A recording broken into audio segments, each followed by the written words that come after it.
Guys, what is up, and welcome here to the ESL Major League Americas. I'm Solid Jake. And I'm Kubi. And, yo, we're ready for some nice games today. Now, schedule did change pretty last minute. The website is down at the moment anyway, so scheduling, even if you guys wanted to check it out, it's not available at the time being. I'm sure it'll be back up soon. Correct me if I'm wrong, Jake, but I think we're going to be watching Tempo Storm versus Murlocs Inc. first. Yep. And then I believe it is 2Arc versus Evil Geniuses starting at 10 p.m. Eastern Time. Maybe earlier, depending on how these series go and if both teams are ready to go, of course. But yeah, no, those are some exciting games. Now, there are some roster changes happening, if we understand correctly. We don't have full details yet, but yeah, I don't think any of that stuff has been finalized just yet. Okay. So I mean, when we get further word of that, of course, we'll be sure to fill you guys in as soon as we can. But yeah, other than that, let's see. Rule changes, of course. Lost Vikings was banned out last week. Yep. Due to the hero being new, and just I think that's going to be moving forward. That'll be the general rule if the hero has been put into play. New map, new hero, anything like maps that. as well. Banned that week. Yes, and I think Raynor is available. Really? Don't quote me on that. I'm actually going to double check with CSD, our admin. Okay. It was down to what the teams decided last week. I wasn't quite sure if we ended up going with a unanimous Raynor is okay to play, but it may still be up to the teams, in which case we'll get back to you guys if Raynor's in play. Yeah, just to explain that a little bit, there's currently a bug on Raynor where he gets basically a free cleanse when his E auto-activates. So yeah, it's a little bit buggy, and that's supposed to be a talent that he picks up, but at level 1 he just has that by default. So it's really strong. I mean, it makes it really hard to kill Raynor. It's more like it's a big change. You know, it's undocumented, of course. And then it just changes how how do you have to play against the hero, because it was usually like get a stun, burst him down real fast before his healing gets in place. But if you get the stun, then he can still walk away. It just sort of changes how the hero is played, and of course, then it makes that talent at level 7 obsolete, and a whole bunch of other things. Probably doesn't make Raynor broken. In any sense, but it's just sort of how it ends up playing out. Right. It's kind of a controversial thing to allow or disallow anyway. So we will get the ruling here from our admin, Mr. Okay, CSD. he is out. No Raynor this week. Okay, so that's just to keep you guys in the loop, of course. And it sounds like we're gonna have a draft very soon. Yep. Dragonshire is going to be the first game, but before we get into the draft, before we even start any of that, let's take a look at our two teams. Now, we have Tempo Storm versus Murlocs Inc., and let's take a look at those rosters here. We have Tempo Storm with Dreadnought, Arthalon, Glaurung Soldier, and KO. Look at those handsome boys. Yeah, look at these roster cards looking real nice. I love it. Fancy, fancy, fancy. Arthalon, he's looking real nice, too. Man. Still love that pose. No webcam quality there. That is a professional shot. So that's our first team here. They are currently undefeated. They haven't dropped a game in the ESL Major League, if I'm not mistaken. I think you're right about that. And how about the other side for Murlocs Inc.?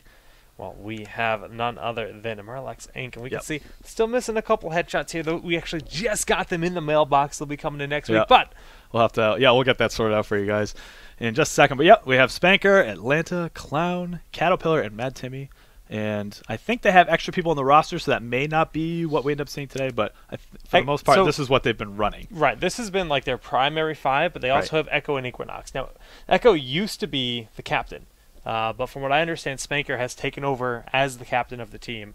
But that is the 7. Equinox would be the other 2 thrown into that 7-man team. That's their officials. Actually, in the ESL ruling, you're allowed to have 5 players and then 2 substitutes. And those 2 substitutes, that's like your maximum. You're limited to those 7 players for the entire ESL Major League season. So very good. Yeah. Right. I see an invite, Jake. Oh yes, that's Do you know what that means? Lobby invite. That means soon.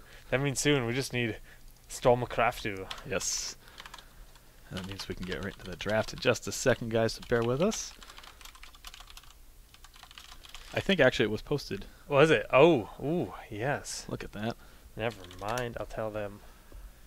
And we're getting that ready. All right, so I don't want to spoil anything for the viewers at home, but there's some potential for some interesting heroes to be picked up today. Some that I might be a little excited about. We'll have to wait and see. We'll be patient, of course.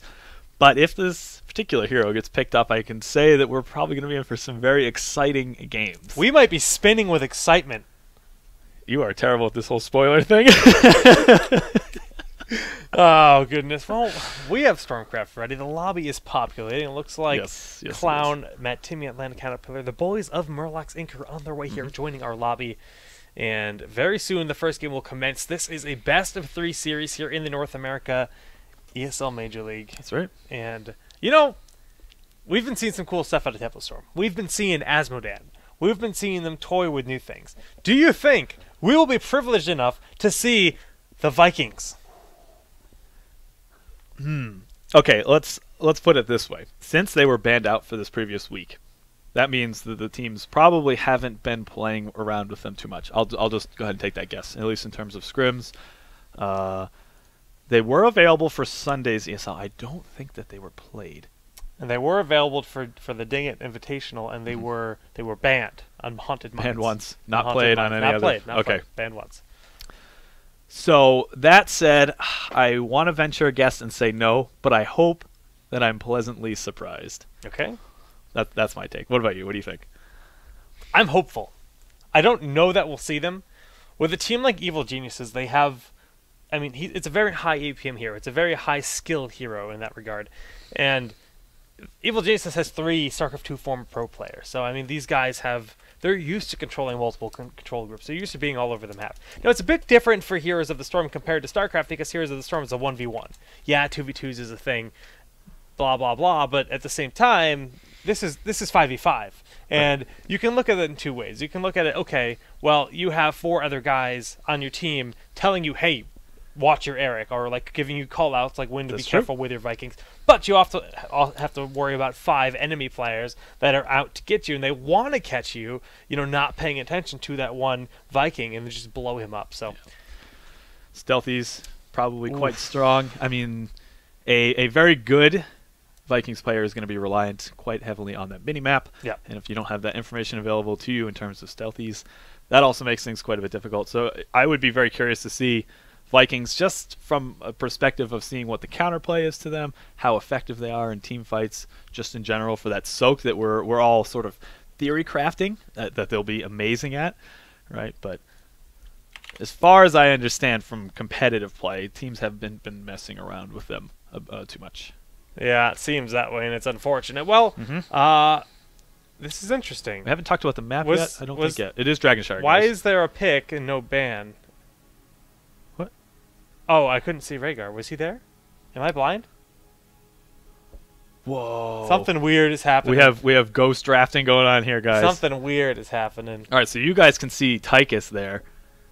But why is he not showing up? For some reason on our side monitor here, we don't don't see. Oh no! Remember, oh yeah, we had a Rainer that was accidentally picked. That's right. That was my production. I was so confused. Wow, I wouldn't have noticed that too. I would have been staring at that for a long time because we're looking at nothing on our side monitor here, and it's like, why is there a Tychus over there? What is that?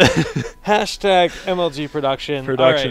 All right. So Uther picked up, and then Rhaegar picked up on the side of Murlocs Inc.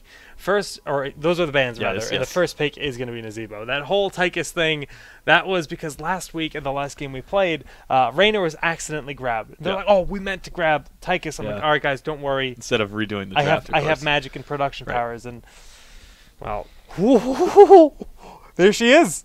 Okay, not what I was expecting. Now, okay, so what we understand is that Illidan and Sonya is the response to this Asmodan play. That's basically what we've gathered, because we saw this last week. We saw this Asmodan that just gets stronger and stronger and stronger. The Globe of Annihilation, especially on a map that doesn't go longer. So if it's not if it's not Mines or if it's not Sky Temple, the map's going to go pretty long, and that Asmodan's going to get really farmed. Yes. And the solution, at least some teams have found, Tempo Storm in particular, is that this is very much reminiscent of the dive comp of yesteryear. Yes, we see the Sonya diving in. This gives a little bit of CC and control time for Illidan to get in there and start, wreaking havoc. It's a much more aggressive style of play than we're used to seeing, and a lot of people have been theory crafting. Well, how do you beat this Illidan? Right. You got to get in his face, right? Is this the solution? We're gonna have to see. Yeah, it's gonna be really cool to see, because you know, we've heard of this, and we've heard this being interesting and cool. Used to be the Eraser comp that used to exist was, of course, the Barbarian with the Tyrael, and you would Judgment and leap onto one target, and you would annihilate that target. Illidan, of course, is a very different hero nowadays. So is Tyrael, but Illidan's really picked up a lot of momentum recently. He's become very strong. And just looking at the other side, though, of Tempo Storm, they can always last pick Azmodan. So very, very solid damage output that they have there already. Yeah. With those first 3 picks. Now, we also didn't even get a chance to talk about the fact that each team banned out what would probably be considered the 2 strongest supports at the time being, Uther and Rehgar. So cool, because we were talking about this. Like, this whole Uther Rehgar comps have become a thing, and healers are now in low support, and we see Malf being picked up. He's considered to be number 3 right now, but Brightwing has really fallen off. And okay, I like the Malf pick with the Sonya, right? So you have Sonya leap in, and if the Malf goes extra range, even if the positioning is good for Malf, you can throw the roots down. This buys a little bit of time for Illidan. Yeah, I've seen this combo run with Uther. It's disgusting. Leap into Divine Storm into a whole bunch of other problems for the team. By that time, they're probably dead. So you do have potential for leap into roots. Buys Illidan a bit of time to get in there and start doing his work. You also have dance to mix in there. It's scary. It gets scary. It's almost wombo combo-y. You know, that's even further back in the meta. Okay, we see Brightwing picked up here, and do they try to snipe something like Tyrande? Because I think Tyrande is actually a really solid pick for the final option here for Murlocs. They throw that Lunar Flare in that as well. You have the extra healing, the extra support available that you want. Having only Malfurion, you want a little more burst healing to throw on top of that Sonya and Illidan. And but this is going to be tough because Hammer's still available. Also, we know for sure that Atlanta has a very strong Tyrande as well. So that's a good point. Very capable of filling out that role. Now let's talk about the Brightwing pick. I like this because it's a heavy disengage. Even though it's been, you know, a lot of people have been putting together tier lists just for the supports, she falls pretty low, considering the nerfs she's just received in the past 2 weeks with that most recent patch.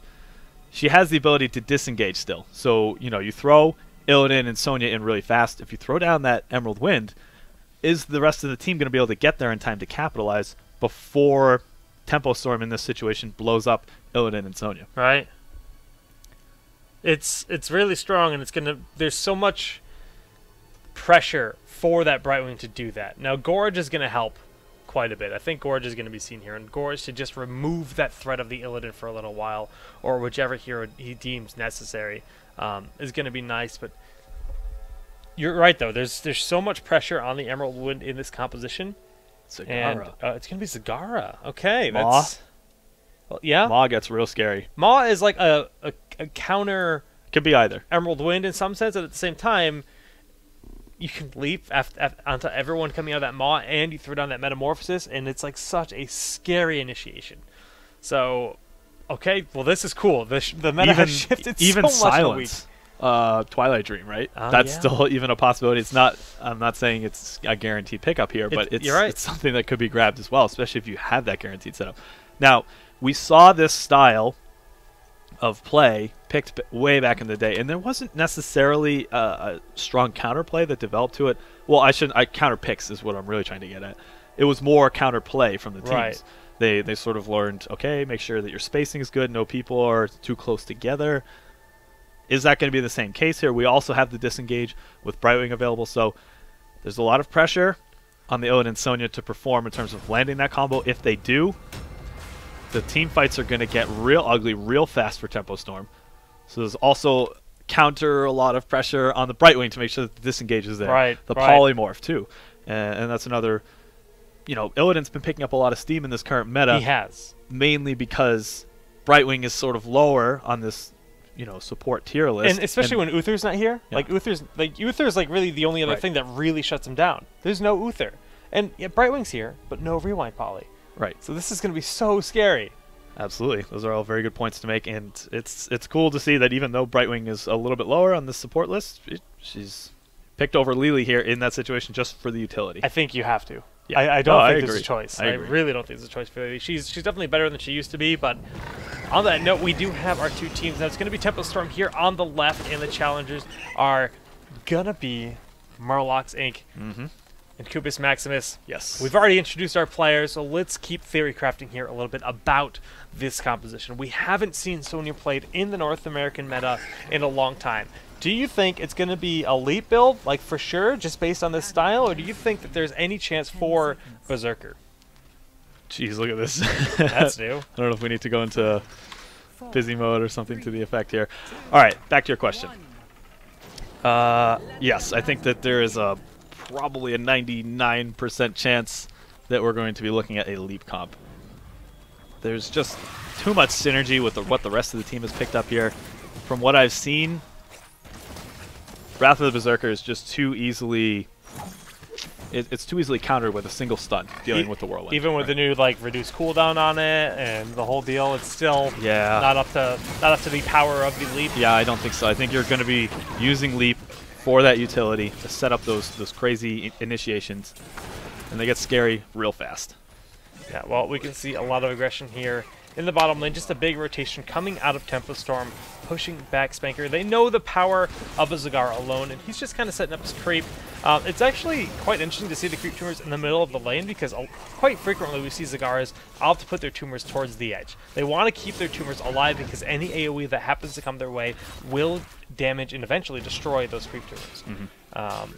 But, you know, looking at the talents, though, there's really... Corpse Feeders. We talked about this a little bit last week when Zagara was picked up. I think that was for Tempo Storm that grabbed her, so now it's on the other side of the coin for Murlocs Inc. in this case. Seems to be perhaps a bit of a standard developing for Zagara on this first talent, and that's just extra HP for those roaches that get summoned down. They can soak up more talent, tower shots, excuse me. You can compare it to the level 1 talent you can grab for the Locusts on Abathur. It makes your Locust soak up more damage. It goes the same way. Demolitionist has really fallen out of style, especially with the changes to the ammo in the game in general. So I like to pick up here on Corpse Feeders, and just looking at the Sonya player, we see Shot of Fury. Yeah, I can run down what the Sonya build is likely to be. Mostly Slam. I can't think that's the name of the ability. It's either Hammer or something to that effect, but it's the Slam ability. That's W for Sonya. Probably going to be Shot of Fury. Extra damage on Slam at level 4. Level 7 is going to be the 100% damage to anything hit in the area. So that's really good for those AoE fights that she is hoping to set up post level 10. 13 is the reduced cost for Succession. Oh yeah, Spanker is going to lose his life here. A nice pickup by the two members of Tempo Storm here in the bottom lane. And that's going to be first blood here in this game. But back to Sonya talk. And then 16. It's going to be Stone Skin, probably, just for that extra sustain. If she had Blood for Blood, I imagine she would grab that, but that's not the case. Other than that, I mean, the only other options at 16 are, I think it's extra range on the Spear. Perhaps that might be 13, but then it's either that or extra duration on the Whirlwind. But again, it's too easily stunned out for, to even take that. You want to just go for that extra sustain. And then level 20, probably Hardened Shield. That's a good point. For that extra sustain. So you leap in and you make sure that you don't get focused down too hard, because that is going to be the problem that Sonya faces. She needs to make sure that she initiates the proper fight, going into a situation where the team can back her up and also deal out the damage without dying. It's a hard challenge. There's a reason that Sonya hasn't been played in these past months is because it's a difficult job to pull off. Yeah. Well, we're seeing Vile Cleaver being picked up here, opting for the additional damage instead of the additional sustain. Typically we see, not typically, but quite frequently we see Amplified Healing being picked up on Stitches, and we see the Giants have been picked up on the left side. Both Giant camps picked up respectively on the map here, and the Bruisers are being picked up by Murlocs. Murlocs is using these two melee assassins that have so much self-sustainability to just kind of grab Merc camps across the map. I'm going back to that Vile Cleaver. I can't imagine why they would need extra damage output in this composition that they have, right? Vala and Zebo are incredible damage dealers. Yep. Tassadar, you can't shake a stick at that damage either.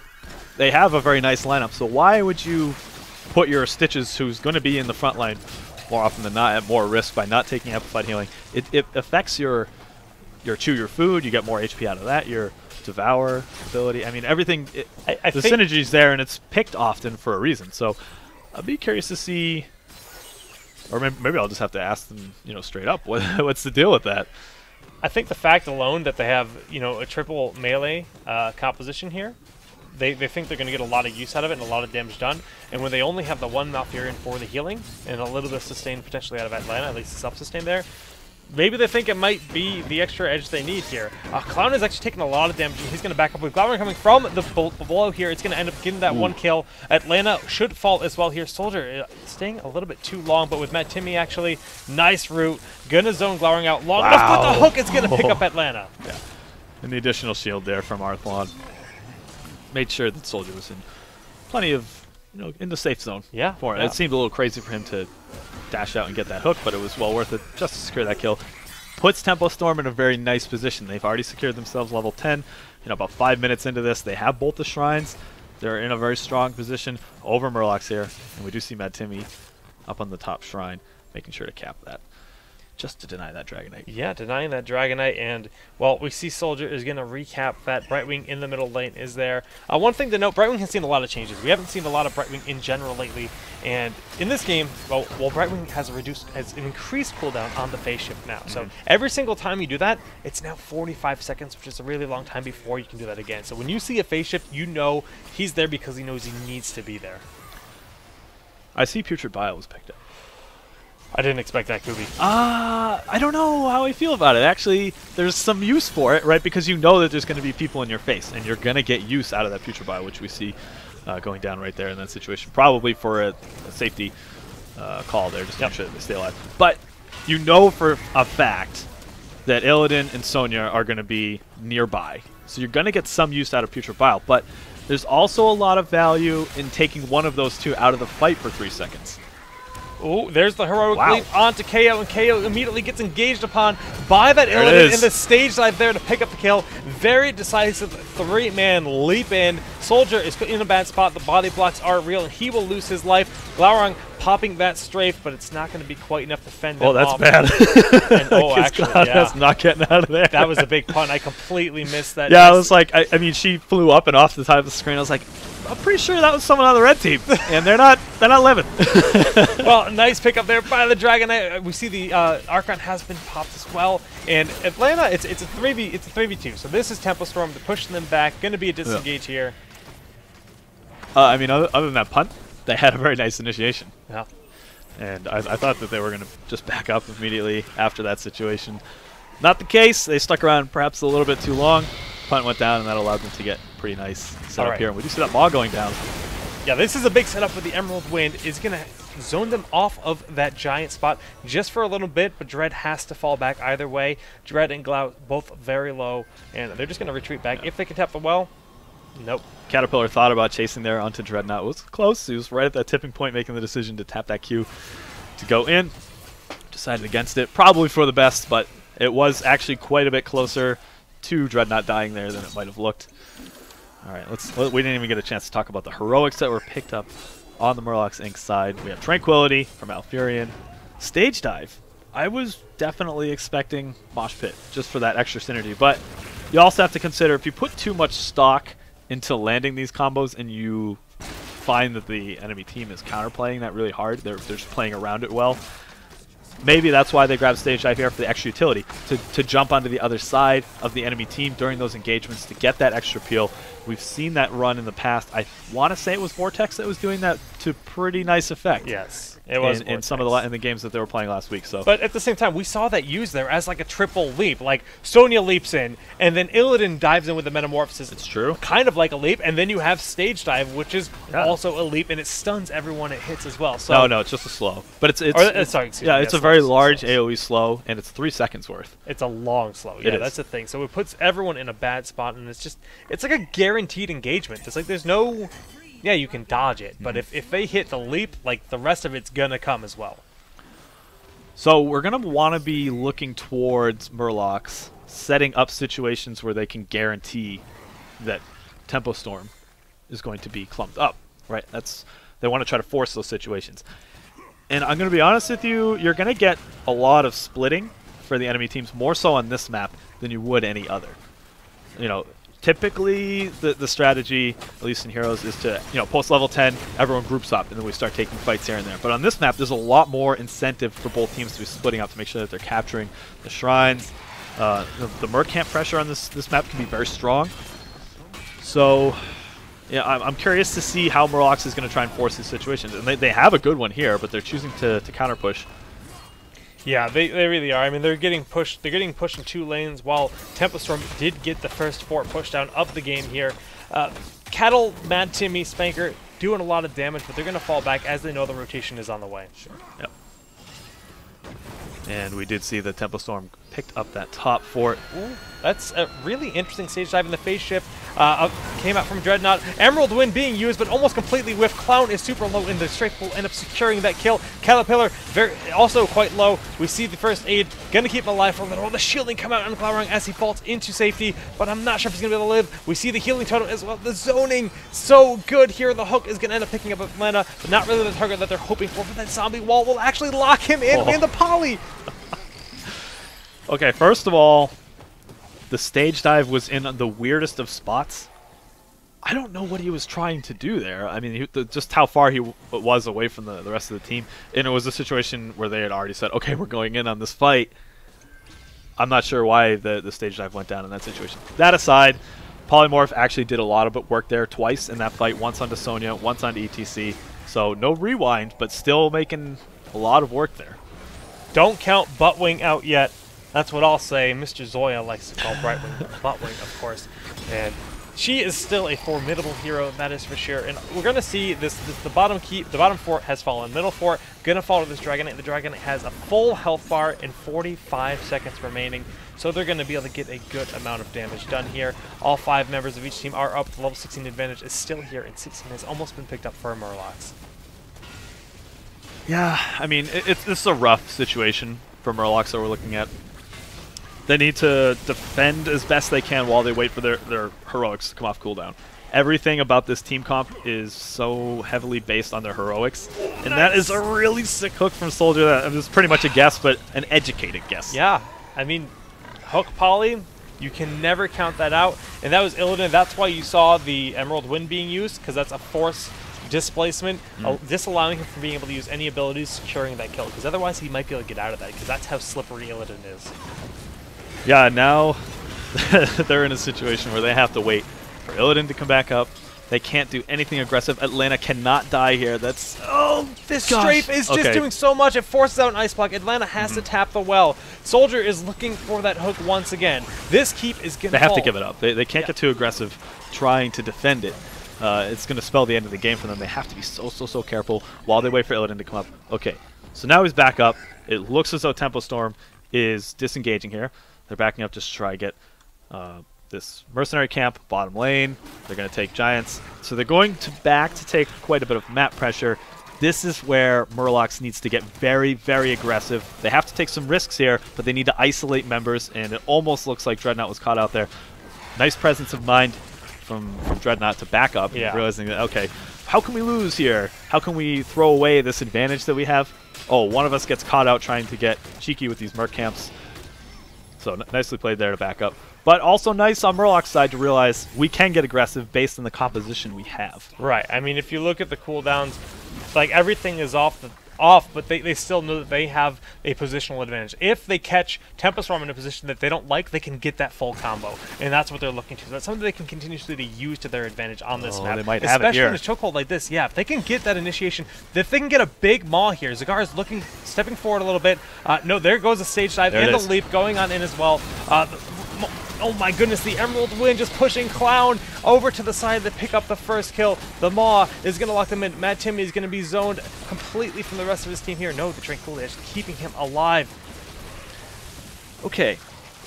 So that situation looked kind of bad for Tempo Storm. Just the positioning that they were in based on the amount that they were clumping up. But I wonder, based on the architecture of the field of play that they had immediately around them, did they know that as soon as Sonya dived in, it would be difficult for the rest of the team to get into a position to save her because she died so fast? She did. Well, there's a few things you have to consider. The zombie wall was so on point. Right, but that's what I'm saying. The funnel was so... I mean, it made it impossible for the rest of the team to follow up. Yes, sure, Illidan was able to metamorphose in, and the leap was there, but if you don't have the support from the rest of the team, it gets dicey real fast. It does, and it did, and that's why Tempo Storm was able to take that. I think Emerald Wind is a big part of that story, though, because Emerald Wind continued that zone. I mean, the zombie wall stopped the Maw initially. It stopped that initial Maw they wanted to get to start that initiation, and from there, the Emerald Wind just kept them zoned out. Now this Dragonite, though, I mean, they're almost level 20. They're going to hit level 20 just from a few more minion kills. Oh, if Atlanta falls, that's going to be level 20 for sure. But we have the leap in here by Clown. A lot of damage being done on the front line. Soldier is going to end up falling in just a moment. Emerald Wind zoning Clown a little way back, and they are in a terrible position as well. The punt just barely gets canceled, and Caterpillar is able to pop the evasion, but he is the last man standing. It's going to be GG to Tempo Storm. So the sacrifice. The Soldier went through to guarantee them a victory. Nicely done from Tempo Storm. I really like the counterplay that they had available there. Although there were some situations where they were clumped up, particularly up by that bruiser camp on Murloc Sync's side that we just saw during that fight. But they played to the geography of that area very nicely. I was terrible at that class. Killing me. You are killing me.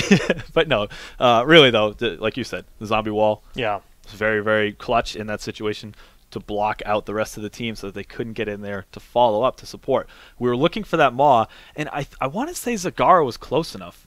The way that she was poking forward, like she got caught in the wall originally, but I thought she was close enough. She wanted to throw it to like just way back behind where the Knight spawned. She was trying to because they were all clumped right there. Guarantee you, she was about 2 steps out of range. Okay. Because yeah, you would know the range better. I play a lot more Zagara than I do. Okay. And I saw that wall, and I was just like, oh my goodness. Because I saw the Zagara stepping forward to throw down the Maw, and it just zoned it out, and it changed everything. It really changed the entire fight so much. And, I mean, just that's Tempo Storm for you. KO making huge plays there, so well done. You can't discredit any of the other stuff like the Emerald Wind and everything, but that fight, everything, like you said, in the geography, it looked like it was all Murlocs. It really did. It really looked like everything about that slow, close quarters area where you can all just dive on them and blow them up. But Tempo Storm responded. They did have some very nice initiations, Murloc. Yes. Where they pick and choose what was, who they wanted to eliminate, and they did it quickly. Yep. So obviously they're very well versed in this particular style, and I don't think that this is going to be the last that we'll see it from Murlocs. It seems strong, honestly. It does. It looks like it has a lot of potential. I'm pretty excited to see that type of thing moving forward because, to be honest with you, with the double healer thing starting to get into the meta, things have slowed down quite a bit. They have. Right. Now, with the addition of some of the level 20 talents that Blizzard just put in this last patch, you could argue that the game is a little bit sped up post 20. But still,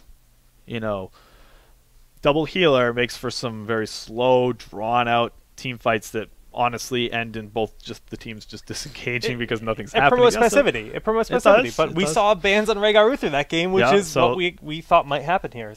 So that leads me to think that strategy is still quite strong. Oh yeah. To the fact, or to the point, that teams are banning it out, and then it leads to this style of play, which is a lot more aggressive than I was expecting to see. It was it was very cool, very fun game, and I, like you said, don't think it's gone. The big thing that was weird, there was like a few of those stage dives though, were just like. It's true. The coordination could have been considerably better, I think, to really develop how much control they had over those team fights.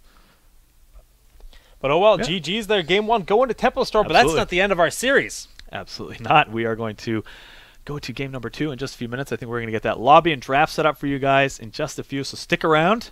We'll be bringing game number 2 between Tempo Storm and Murloc Sync.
Guys, welcome back here to the ESL Major League. I am Solid Jake. And I'm Kubi.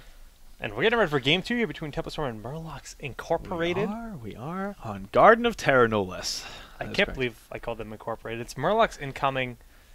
That's the real name. Don't listen to what the team actually tries to tell you. They're wrong. Oh. Murlocs Incoming is a far better name. Okay. You should pitch that to them. They'll see what they think. I should. Something tells me they're not going to be too pleased with that. Well, you know, do they know what the embodiment of Christmas is? You guys should. That's the next hero we're going to get, hopefully. We shall see. We shall see. Kubus Maximus, what map are we going to? We are going to Garden of Terror. Cool. How exciting. Now, there's a lot to talk about, because what we saw in that last match was a very different style of meta than what we're used to looking at. No double healer, of course. There were Uther and Rhaegar were banned out in that last series, so there's so many questions to ask, right? Are we looking at this situation? how common is this Sonya style of play with Illidan? Is it so common that you don't want to show your hand too early because Brightwing has been a well-developed counter pick? And then if you don't pick these two heroes in succession too early, does Tempo Storm grab it and then play it way better than Murloc? So I'm not sure how Murloc should handle this drafting situation. It's like I said, there's a lot of questions, and I know that these guys scrim a lot. Yeah, okay? they scrim quite a bit. But having more information on that would help me to guess as to what they're going to do. So we're going to learn. I think it's tough because, like, I think you kind of need Sonya and Illidan, and it's really easy to just steal Illidan and remove the Sonya. So it's kind of hard to build that comp, in my opinion, like even try to build for it without having them guaranteed at the start. It's tough. There's like a lot of like very difficult mind games to play, and like you said, these teams play against each other so frequently and in scrims that they know each other in and out, and it's hard to hide like your strats that well. This is a strat they developed, as far as we understand, to counterplay the Azmodan, and we saw Azmodan in the Dingen Invitational last week, where had over 650 bonus damage on Dragonshire, played by Tempo Storm. It was actually a lot. Disgusting. It was disgusting. And we're actually seeing the double support ban once again. So that absolutely points to the double healer strategy is quite strong enough that we're seeing those second rate, I guess if it's fair to call them that, Brightwing and Lili, Malfurion. Although I would say that Malfurion is probably a step above what we're looking at in terms of current play for Lili. Yes, I would agree. I would say go, in my opinion, in terms of a ranking, I would probably say Uther and Rhaegar tied. And then it goes Malf, Brightwing, Lili. And then you don't really consider Tyrande and Tassadar support. Now I see, it's a good point to make, but the problem we're looking at here is that the timer is frozen. Oh no. I see them in the chat talking about this. So this leaves us with some interesting things to talk about in terms of... Oh, it started again. There it is. Oh, and geez, they lost a ton of bonus pool. That's probably where that time went. Now, is it worth... Oh, God, this is... There's so many corners to be backed into. I'm just trying to, like, think my way through how this draft is going to work. Now I'm thinking, like, okay, if they don't want to give up, if they don't want to try to do the Illidan Sonya combo again, do they play something a little bit more standard? Triple damage, just grab a healer and a tank. Right. That's sort of the base point in which all of these metas derive off of. But if you do that, then you're up against Azmodan, right? So Azmodan sort of counters that play, and then perhaps the double initiate Sonya Illidan counters that play. And then does standard play beat the initiate? Do we have a little crazy triangle of counters? That was always fun to see. But the problem is, how do you address that through your drafting? So we're seeing Murlocs grab Nazeebo here very, very early. Not too surprising. Nazeebo is quite the strong pick. A lot of damage output with that Ravenous Spirit. Yeah, we're seeing Nazeebo picked up. Okay, sorry, I was kind of reading the chat. They're debating restarting the whole thing. As we can see, it is currently going, and it sounds like we're going to continue going with it. So, like you said, Zebo picked up from Murlocs, and we're seeing the Tassadar Illidan picked up by Tempo Storm. So, Illidan not grabbed with Sonya. Now, we're not saying that is something that they have to be paired together. Illidan is still quite strong. Exactly. Especially at level 20 with those Nexus Blades. Those are scary. He's real scary. That 1% or the 1 second slow for 20% and the 20% bonus damage. It's already impossible to get away from an Illidan, but you give him Nexus Blades and good night. Okay, look at this. They've split the two divers.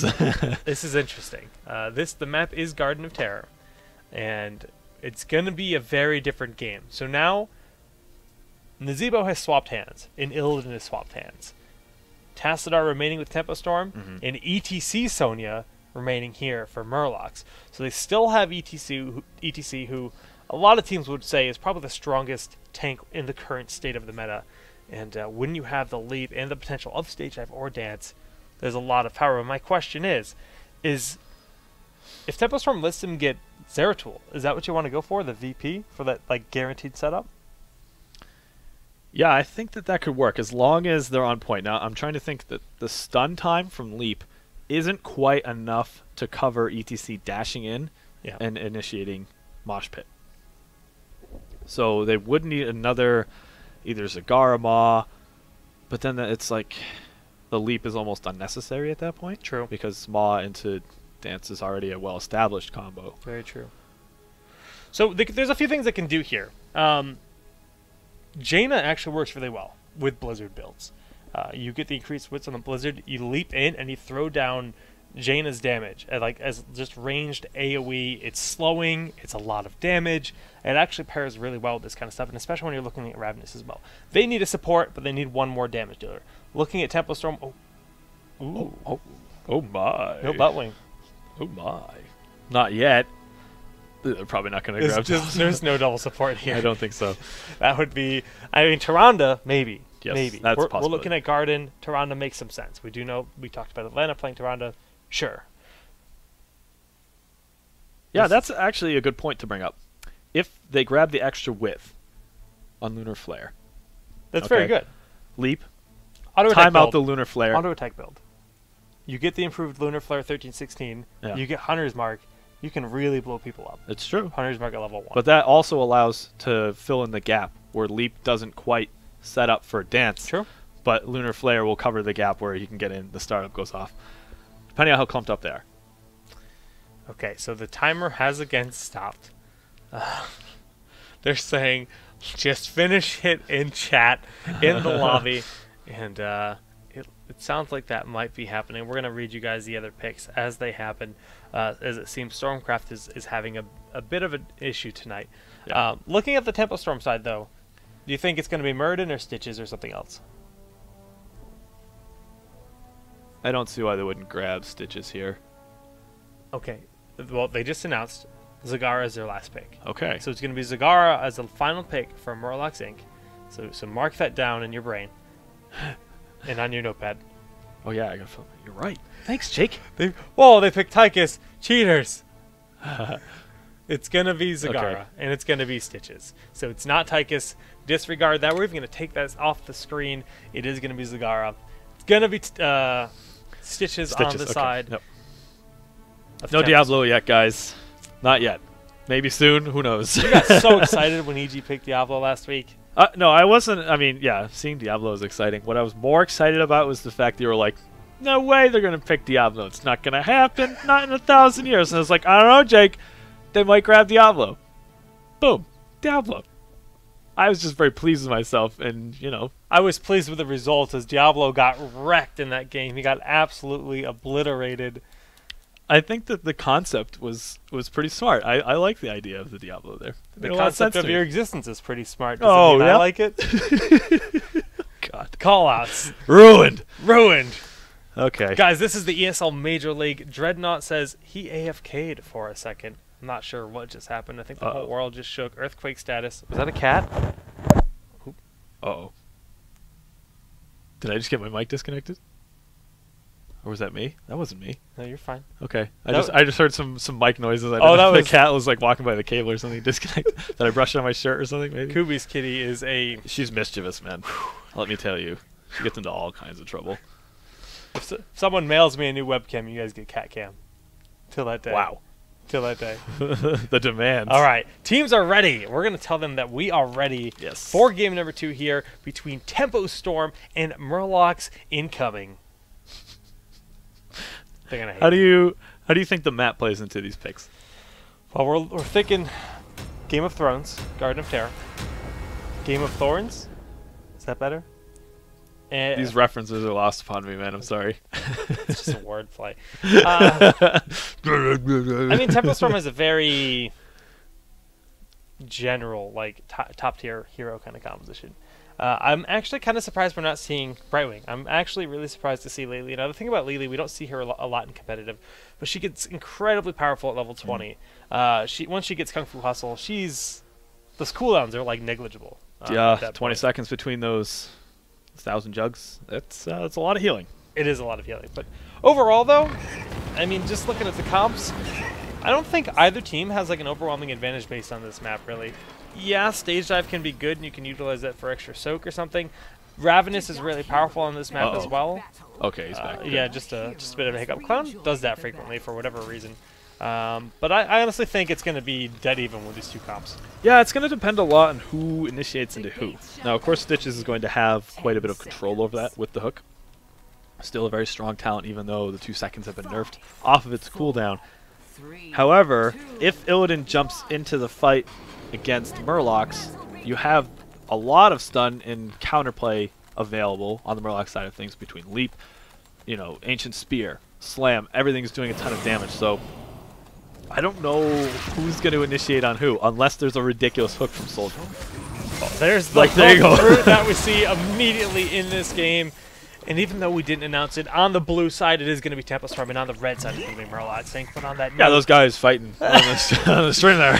just to clarify, our overlay is correct, and that's what's happening here. Tri-lane bottom, 1-1-3, pretty standard composition that we see on this map, especially until the seeds are eventually picked up when they do spawn here on the map. Looking at talents, pretty standard stuff across the board, but you know, we do see a lot of aggression happening throughout the map. I have something to. I have wild predictions to make. Uh-oh. Okay, I'm looking at block. I'm saying, okay, that's weird. Usually you grab Shot of Fury, so that when you leap in, you have enough Fury to deal your abilities down. Okay, so I'm like, what's that mean? That's a little strange. I'm looking back over onto Tempo Storm's side of their composition. There's not a lot of hard CC there. There's Roots, sure. If they grab Rain of Vengeance, and so you basically have Rain of Vengeance, Slam on the, or Stun on the Slam in the form of Pulverize at level 16, and Hook. That's it. Correct me if I'm wrong. It's Silence, technically, if they decide to go for that. Right, but I'm looking at things that interrupt Whirlwind. Oh no, but look at this. All 4 members here of Murloc Inc. Really, they just kind of juked in this left side here. A very aggressive pickup on the seeds. We do have Glaurung dishing out some damage as well. The hook comes out from Soldier onto Spanker, and the boss actually smacks him once or twice, so Spanker does have to retreat. And these 3 members of Murloc Inc. are taking so much for Glaurung. Does he have evasion available? No. He dashes out at the last possible second. No He's gonna live. That was a very nice escape there from Glaurung. I thought for sure he was done. Also, pretty nice escape from Spanker. A lot of traded damage there. Everybody got quite low. No one quite dying. Neat fight. Anyway, back to my point, because I'm really excited about this. There's a possibility. Okay, never mind. There's no possibility. I throw my pen in disgust. Kubi is actually... I thought maybe we were going to see a pretty cool Wrath-style build, because you could potentially get a lot of value out of Whirlwind here. They may still go for it. Get Life Funnel, and then the extended Whirlwind at 13 and 16. They just buffed this talent, Furious Blow. Yeah, that's true. That's one of the things that actually makes Sonya viable. So in the most recent patch, they gave it an additional 10%. Used to be 30% bonus, now it's 40%.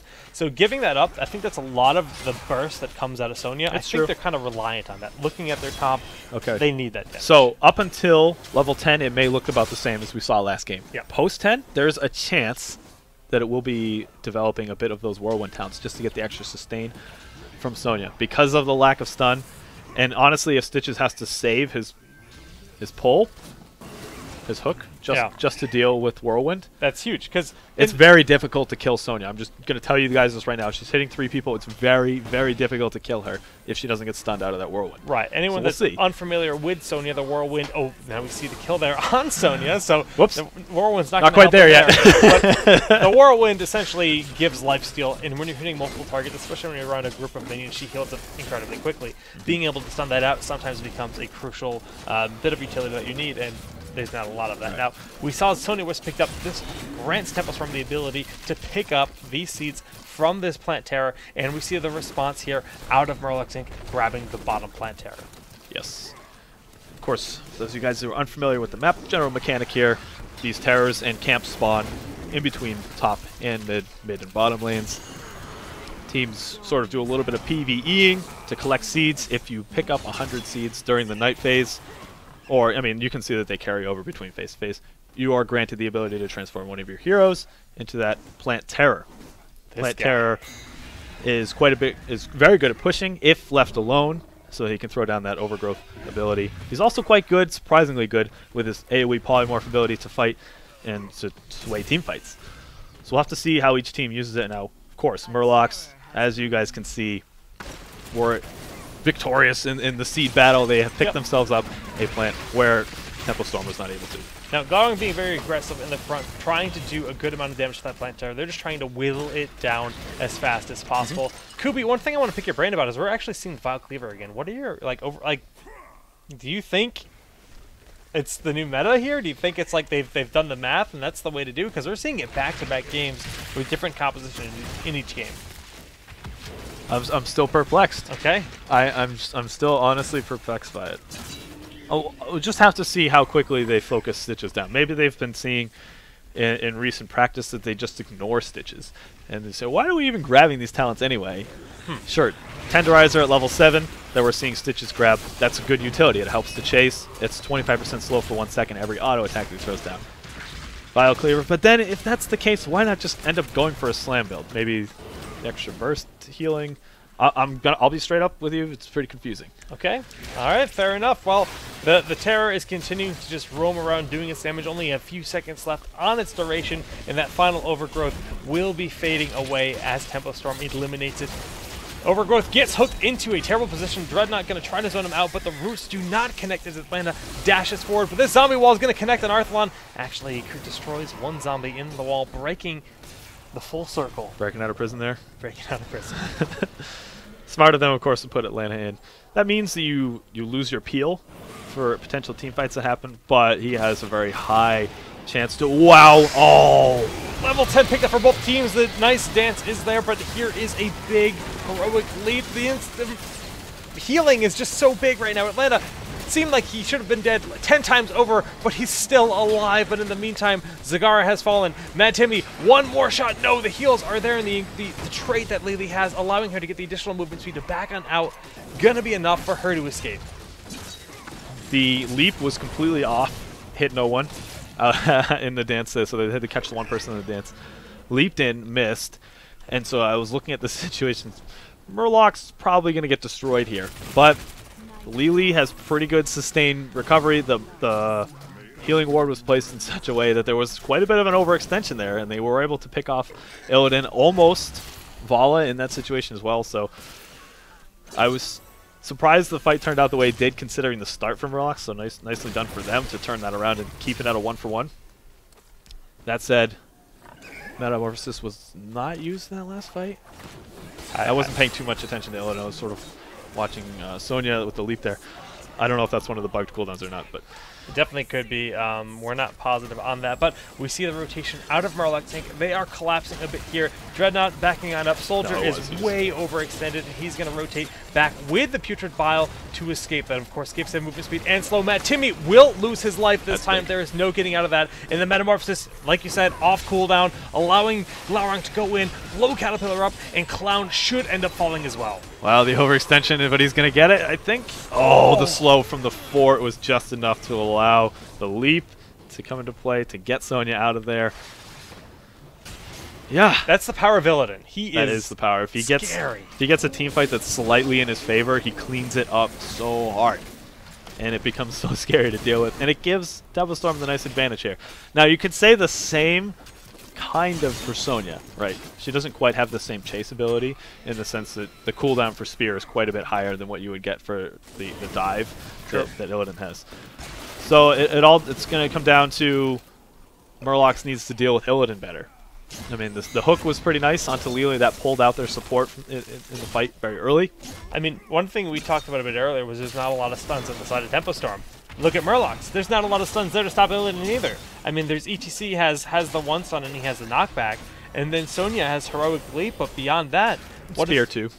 Okay. There's a good bit more on the Murloc side of things than there is on the Tempo. There's still no Uther that's really just going to help lock him down. That's true. Kind of the power of having Uther. No poly, removed. no. Yes. No, it's a good point to make. All right, so again, we're seeing this Stitches build be rounded out by these slam talents, and if they're looking for situations to deal with the potential Whirlwind build that looks like we're not going to see, that would have been the way to do it. Still, though, we did see increased slam radius and pulverize grab last game Stitches, so they're going back to this sort of hybrid healing / damage output from Stitches. It's cool. It's cool. It's interesting, yeah, to see the different differentials here. The Heroic Blade going down onto Dreadnought, and that's going to respond. There's going to be the response with this dance. But no. yeah, he's completely safe with that Ice Block, but it's not going to be enough to keep him alive. Strafe did a ton of work there, and is going to pick up both Mad Timmy and Arsonia player. Spanker is going to fall, and Glaurung is just going to go have a field day with Atlanta Soul right now, ripping it to shreds, taking 4 out of 5. And Zebo? No mana on Arthon. There's no way to chase there with the dash. So he looks, Caterpillar looks as though he should be able to get away from the situation. Oh, so close. Okay. I got to give a lot of props to Dreadnought there. Slightly mistimed in terms of the setup between the dance, the mosh pit, and the leap. Like I said, there's always going to be a little bit of a gap there. Dreadnought, very nice heads-up play there to throw down that ice block. And they wasted so much effort. You know, you throw down the 2 heroics to kill Malf, and it takes you another 4 seconds to even get there. They're like, okay, we need to immediately switch our focus back. This gave him time to get his tranquility up. Which did some healing to his allies. It was just, there was too much wasted time and resources, essentially, during that fight. And that allowed, once again, Illidan to get in there and do his work. And yeah, it's a great point to make, and just well done there. The game's not over yet, but there is a massive lead here for Tempo Storm. Sure. Right now, Murlocs just needs to find that big engagement. They don't want to take this nice job there, dodging the hook, coming out of Soldier. They need to be very careful, though, because that level 16 talent advantage is not something to scoff at. The level advantage, sure, that's big, but the talents is huge, and the roots going down the Spanker is not what they want. Glaurung going forward, doing a lot of damage, but it seems like he's going to be retreating as we see the Shrink Ray coming out from Lili, but that's another ability that's going to be on cooldown here. Oh, that's bad for that's a dead Zagara. There is no saving that. Oh, jeez. I mean, we're looking at... They just aren't getting the initiations that they want Murlocs. I mean, someone's either getting hooked and pulled, and we talked about that at the beginning of the game, in terms of which team was going to end up taking the initiation for the fights. If the hooks are there, of course it's going to be Tempo Storm. They're going to capitalize on that. If the hooks were able to be dodged, then that's where the gray area sort of picks up. But the hooks have been there, and they've been getting a lot of value out of them.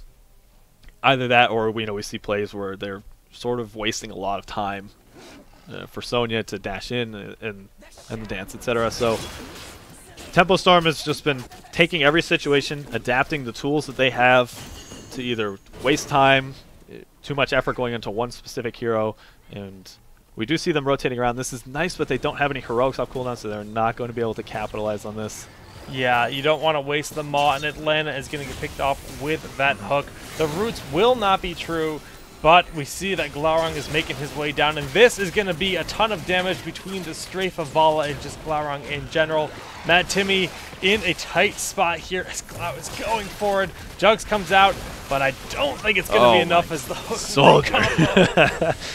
I mean, there was a situation where they shouldn't have been pushing too far forward.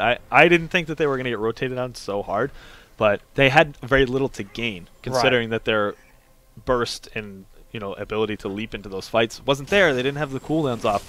So what were they hoping to get in terms of a pick? It's like, it was unlikely. They were looking to pick someone off around here, and when they didn't succeed, they kept chasing. Yeah. And I think you're right, that's where they went wrong. They chased a little bit too long, they allowed for a full rotation out of Tempo Storm, who had 2 members in the top lane, the Vala and the Illidan, most of the damage. But they knew the cooldowns weren't there. Yeah. They knew that there was nothing to be scared of, Tempo Storm, of course. It's a great point. And they chased, rightfully so. They got a lot more value out of it. And they continue to hold this almost 3-level lead going into level 20, and it's a mountain to climb for Murlocs here. Now, the one thing that Murlocs has going for them right now is they did pick up level 16, so they do have the double Hydralisk, or double Mutalisk in this case. They do have 2 for 1, so that increases Lili's healing potential by a good amount. Stone Skin here for ETC. So there's a lot of things going for them that can allow them to swing the spec, but they really need to take a couple team fights, and if Clown falls here, that is not a good start to that. We see the dance coming up, the Metamorphosis will secure that kill onto Clown. Atlanta is so far away from his team, and he's trying to run from an Illidan. That's not something that's going to go well. We see Arthalon will fall to the Ravenous. A nice small victory here, but that's a 2 for 1, and the Root's going to make it. What the Maw? Nicely played from Spanker there. I know. But the hook, the counter plays from each team, making really solid plays. on both sides. This chase is still happening. This chase has been going on this The entire time. fight that never ends. Glaurung chasing No, it again. definitely ends. Does it? Does it? It does. Oh, This- no way. Okay. He's running out of mana. That's the thing. Glaurung doesn't have mana. Atlanta has a limited mana pool. Either way, he's keeping him busy. The keep ended up falling, and Tempo Storm is making their way here. This is actually a bit absurd. How much more spells can he cast? And that's going to be it. The longest fight in Heroes professional history. Quite possibly. Oh. Yeah, Sonya just once again caught out of position, died incredibly fast, and they got a dance off. They had a target, but no chance to get the leap. As you can see, it's still off cooldown. They just haven't gotten a team fight to start the way they wanted it to, and it's been the story of this whole game. They need to be patient. We talked about Lily's potential at level 20. Yeah, The question is, can they stall long enough to get there? I don't think they can. That's the crazy thing, though. They can actually turn this around at 20 if they can get there without losing all of their keeps. Yeah, it solves a lot of problems. Sonya's definitely going to grab the Hardened Shield. That solves her dying really fast. Lily's going to have quite a bit more healing potential going through. This is more utility on ETC with the Blink, but the problem is they at least need to stall for another 10 seconds without taking too much damage or any hero losses here. Atlanta's trying to get very aggressive. Clown dashing in onto Arthlon. The dance is not quite off cooldown, so he wasn't able to cast it there. It And looked good with that's that their leap potential, in the you know? dash forward out of Atlanta, but it wasn't quite enough. Matt Timmy getting those jugs off, getting a lot of heals, but it's still looking really rough. The keep is falling. The dance hits nothing. 30%. That's going to be GG. 2-0 victory for Tempo Storm. We're looking at a situation where Tempo Storm knew that they had their eyes on the target. They said if we let them, obviously getting to 20 would be the worst case scenario for us. It sounds like an obvious statement, but there are a lot of teams that would prefer to back up, keep map control, and play it safe. Tempo Storm realized that they had a very nice window where they could just go in, shut down their only chance to come back, and that's it. Nicely played from Tempo Storm. Yeah, we talked about this earlier. They scrim together a lot. It's true. Tempo Storm had an idea of what they wanted to do, and they just played really safe. They really respected the dive threat that existed in the entire game. Kubi, how's your pillow? The pillow's very nice and comfortable. It looks like it's asleep. She's not happy. I I just want to sleep. I think she is happy. But GG to Tempo Storm. I mean, they remain undefeated here in the ESL Major League. They continue to keep that title as the top team here in North America. They like to claim the world, but that'll be found out eventually. Remains to be seen. Yes. Yeah. So GG's. Well, we've got another match lined up for you here tonight, guys. Yeah, and that's going to be between 2Arc and Evil Geniuses. Now, the question is, are the teams ready? Do they want to play now? Or do they want, and that was a somewhat short series, I will say. If series ends but about an hour or so, yeah, that's pretty quick. So I will check back. Perhaps we want to throw to a 5-minute break. We'll come back with some information for you guys in just a few minutes, and it's either going to be we're playing soon or soon-ish. Yeah, as I like to say. Yeah. So, like Kubi said, 5-minute break. We'll come back, let you know what's going on. So stay with us. We will be back in just a few. That's right.